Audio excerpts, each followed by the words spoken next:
Phil Smith. If you could go around, tell me your name. Joy. I'm the oldest. Okay. Yes. Next. Well, I guess I would be the second oldest. My name is Jewel. Jewel. Buddy Phil, I'm the oldest boy. This is Royce, and I'm the youngest child.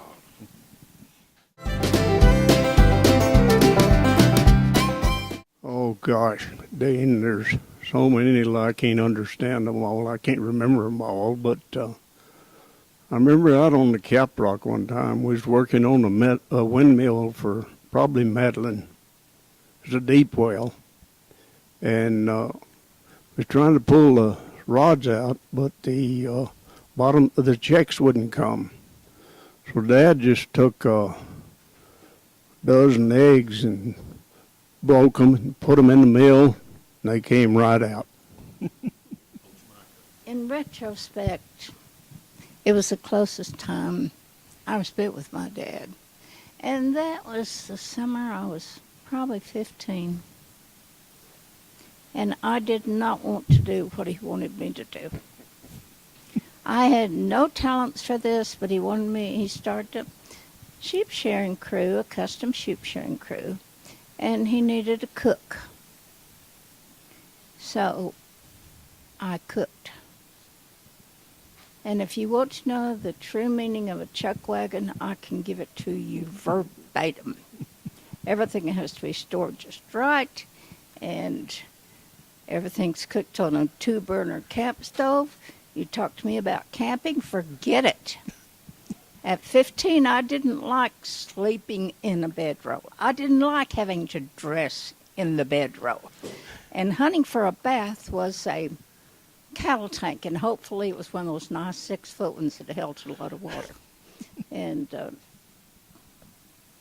but I got my reward because I really wanted an LP phonograph, and we didn't have electricity, and I wanted it so badly I was willing to endure eating sheep steak, all those things. So it depends on the carrot you give us as a kid. I learned how to drive because I had to drive miles over country roads to get the basic staples, which was beans, graham crackers, potatoes, and I learned to keep books and do business because I paid off the sheep shearers, and I had a wonderful experience with my father.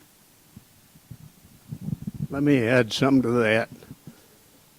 She's the workingest girl. She can outwork all 4 of us because I was with her on that crew, and she cooked for 10 men, 3 meals a day, 2 coffees, and I remember in the afternoons we'd always have rice and raisins and canned milk, and that tasted real good. I am Joy, and I'm the oldest girl. I remember the earliest memories I had was living with my grandparents, my mother, Jewel, and my dad worked on a ranch southwest of Hope. And he would come home on the weekends. And one time he brought me and Jewel a dress, which was really important, but unusual. It was a little crepe dress, and hers was either blue or peach, and mine was blue or peach. I don't remember which. And they were so pretty. And to think my dad that worked on a ranch, riding a horse, taking care of cattle, would think to bring his children dresses was important. Let me say something about that too, and Jewel and Joy both know this, but Dad worked up there in the Guadalupes on the Bob Means Ranch in the Guadalupes, and Preston Means years later wrote a book, and I've got a copy of it, which Jewel and Joy have both seen, and probably Royce. And Preston said in the note to Dad, he said, I remember when I was a kid out riding, and you took off your slicker and gave it to me to keep me from getting wet. He also put in that book, he said, my dad said you're the workingest man that he had ever seen. Well, I guess the fondest memory I have is probably the times that it rained, and I'd go down to the pastures and sit by a tank and listen to the frogs. Rain meant money, and that's what cattle business is all about. If it didn't rain, we didn't have money for even a funny book. I want to emphasize the character of my parents. They were honest, hardworking, Joy. and they taught us love, consideration for family, consideration for neighbors, and to help neighbors, and they helped you. I was a baby, and Mother and Dad went in a wagon to Trick-Shadow, which is close to Maljamar, northwest of Maljamar. And I was a baby. I wasn't even walking. And they stayed there for the winter and lost all their stock because it was so cold. And then Mother's brother, I believe, took me and her back to Hope to live with her parents. You know, I looked that up in the courthouse at Los Lunas. That's where Dad took old man Moore to turn him in after he had shot that guy. And then Mother went back home, I understand, and Joy. And yet Dad and Jesse McCabe, her brother, had to stay there till after the trial was over, and Moore was acquitted. The incident started over water, and that Mr. Moore thought he owned the water, the lake, or whatever they were fussing over, and water is very important in this area. And this other man came to water his cattle, and they began to feud over this. And through the years, I understood that, and I don't know if it's true, that Mother was in town, and Moore called this man out on the streets and shot him. And so Dad, being concerned, immediately got her out of the country, and then they did take Mr. Moore to the county seat, I guess, in Los Lunas. And that's just word of mouth, sweetie.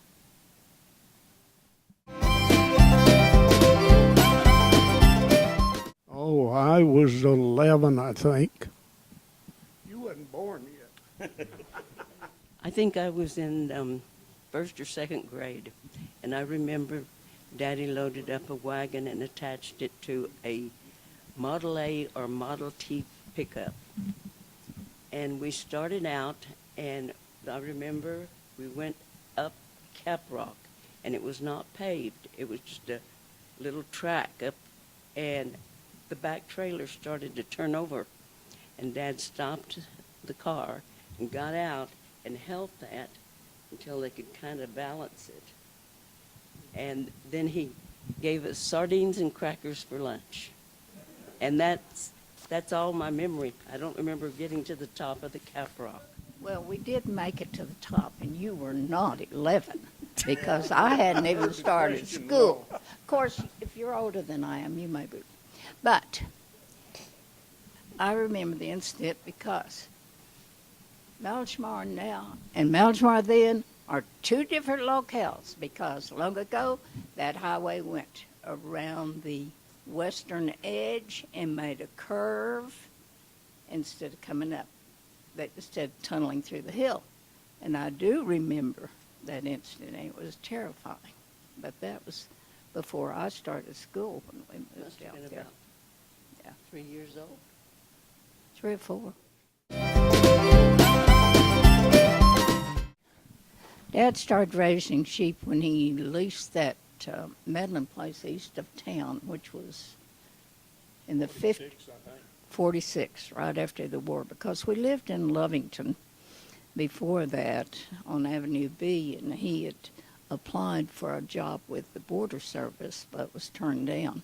And then we moved out to this shotgun house, which had the most unique ceiling I'd ever seen in my life, because it was, I don't know, it was wallpapered cloth hanging from the ceiling. So Dad, of course, began renovating, and we lived there for several years, and I hate sheep.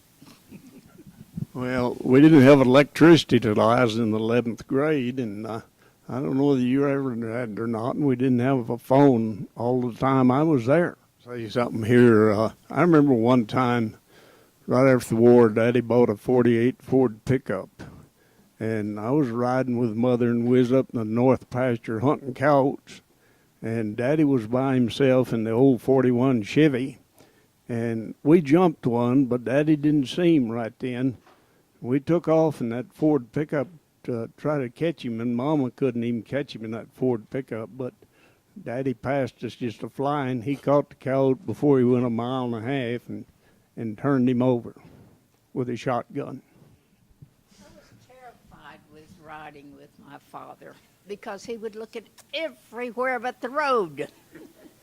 And he would see everything on every side, but I knew we weren't going to hit the highway. Well, you know, we always chase coyotes because of those sheep, and typically a coyote would come them 3 or 4 or 5 miles to get into a sheep herd. He wouldn't typically stay in the pasture where they were at. And we'd go to neighbors, and they'd let us hunt. We hunted a lot on Chip and Easley's and other place. I remember one time hunting with a bunch of greyhounds that a guy brought out, and I had just bought a .22 automatic rifle, and so I was trying it out, and luckily I hit one of those coyotes that was running in front of us, and those dogs come up and got him. Sounds like you guys had a lot of fun that I missed.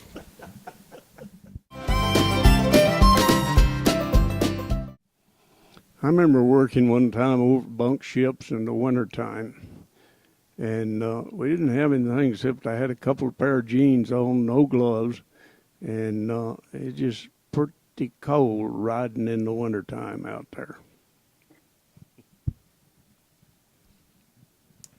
Well, you're right about Dad, because he would, anyone in need, he would go to help them. And yes, it left a lot of work at home for us, and but he just felt like, that's my neighbor and I need to help him. And especially if it was a widow woman. I think Royce knows about that. Phil was born, as far as I know, in an adobe house just about 3 miles east of Prairie View, Chaves County, New Mexico territory. In the place that I always knew as the Sonny Spears place. I understand later Jack Crumpton bought it, and who knows. As far as I know, he just farmed, and then later on he bought a ranch out close to the state line. I remember when I was very small that we lived in town, and I think he owned a bar because we lived in an apartment behind a hotel right on Main Street. That's all I remember of him. When I was about 5 years old, Dad and Mother were working with Grandpa Smith on the place east of Lovington. And I remember the stone rock house, flowers all across the front that I guess Dad's mother did plant. And I remember they had a windmill with running water and goldfish in a pond. And the house seemed to me quite large. It had an upstairs And I guess I was 5 years old, and I remember going to school at Prairie View part of a year on the school bus. And then we moved back to Hope.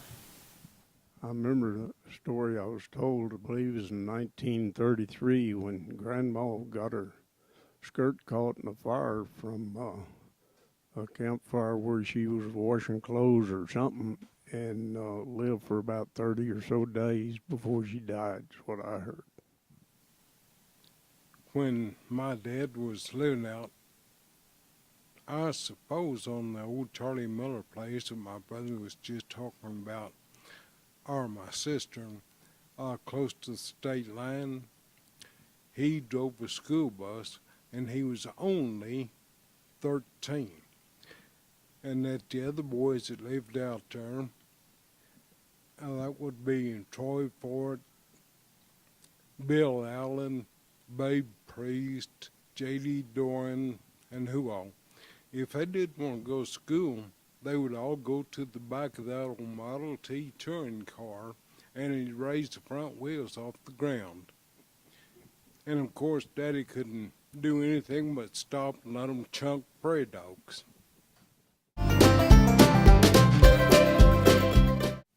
Well, I don't know whether it was a little bit of a business when I was at home. It was also on the ranch, and shearing sheep, mowing sheep, and tagging sheep, and working on windmills. And we were still at home at that time. And later on, I think Royce was with him when he really got into windmill business. As far as I know, that's right. As far back as I can remember, he was going out and doing jobs for different men.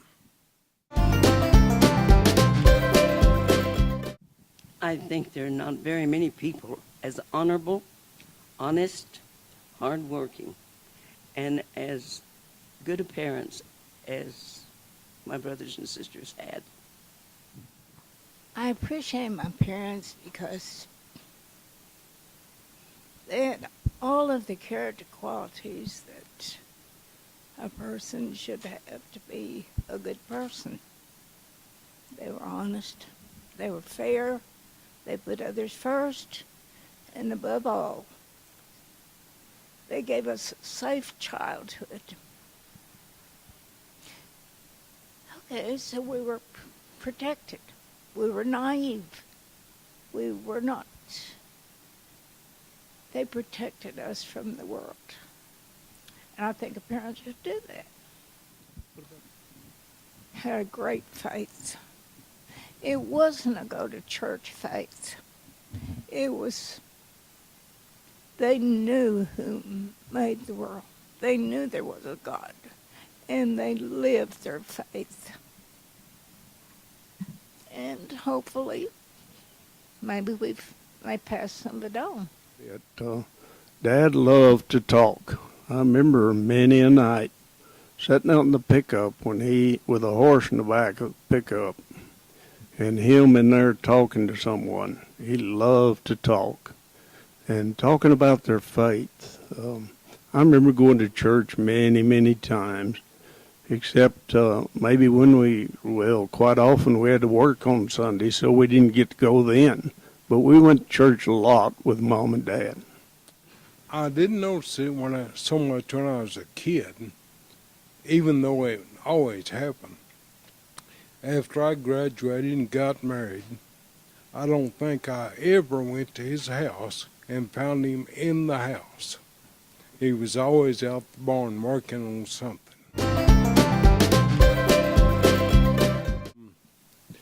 My granddaddy, Uncle Charlie, I understand he was called, he must have, well, I know he farmed. I can remember Daddy talking about walking behind that mule quite a bit, or horse, whatever.